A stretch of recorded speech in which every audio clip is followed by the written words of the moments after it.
It's another beautiful day in Princeton, and Sig and I are so excited to be with Mimi O, owner of Princeton Tour Company. Mimi does walking tours, biking tours, bus tours, and pre-recorded tours. That's right. We're looking to expand to helicopters. We're not there yet. I want to go on that. Well, let me take you guys to one of my favorite places on campus.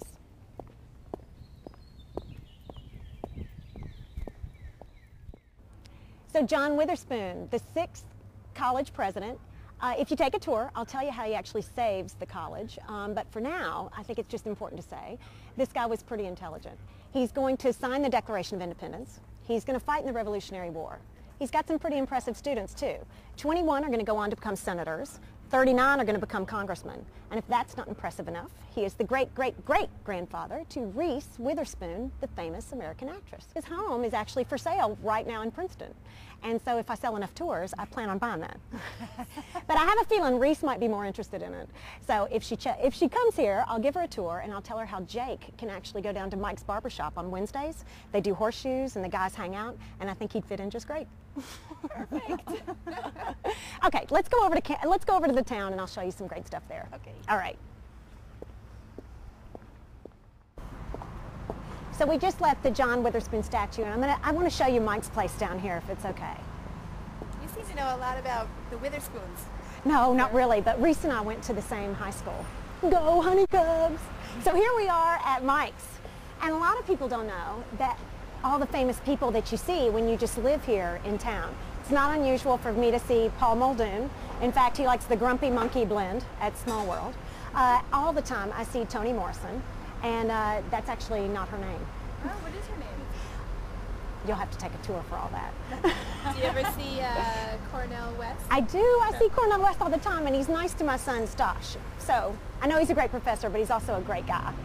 So it's not unusual here in Princeton to just always constantly be in the midst of greats. And you already know from the John Witherspoon that the folks on campus are super, but the townies are great too.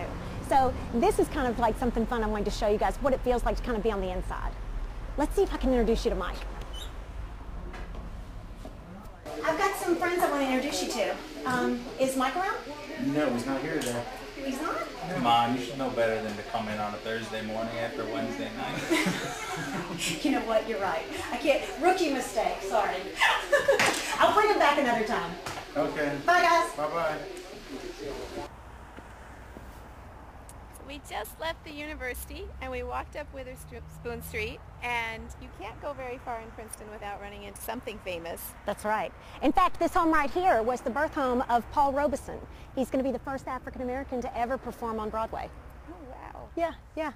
And we now are entering the Nassau Presbyterian Cemetery, which I hear is the Westminster of the United States. Is that right. true? People say there's an incredible number of illustrious personalities buried here. One of my favorites is Paul Tulane. Before I tell you the story about him, just keep in mind that further down, all the Princeton University presidents are actually buried around a gate down that way. There's a few that aren't, but most are. Paul Tulane's going to grow up here in Princeton, and he's going to go down to New Orleans to make his fortune. He's going to do that exporting spices out of New Orleans.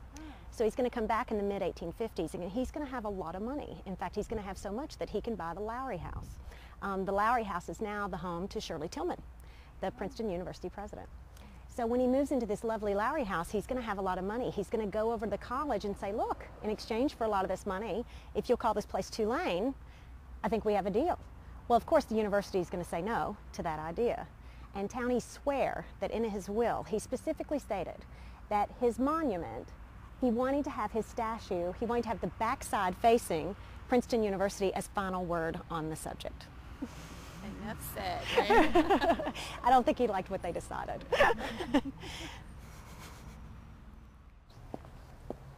So I'm a fan of y'all's video on your website. And I noticed when you were over at Cop Cycle Shop, did you know that's the oldest cycle shop in America? Wow, oldest? It is. In fact, when the university students competed in the Olympics, he actually donated all the equipment they needed. Oh, that's great. Isn't that great?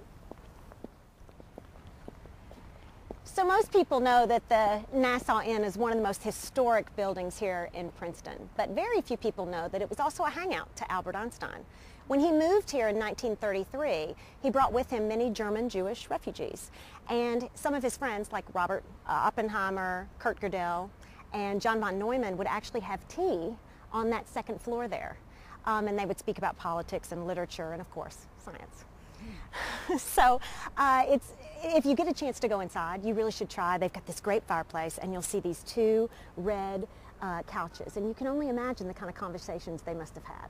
Wow, incredible. So I've kind of yapped your ear off today. Let's head back up to my neck of the woods, right? I've got these great billboards. I want you to take your photo there. My pamphlets are there. If you want to find me on the web, PrincetonTourCompany.com.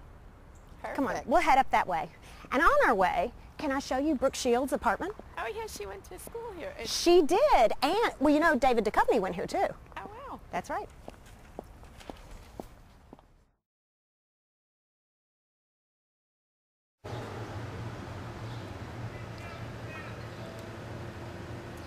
This is Sig.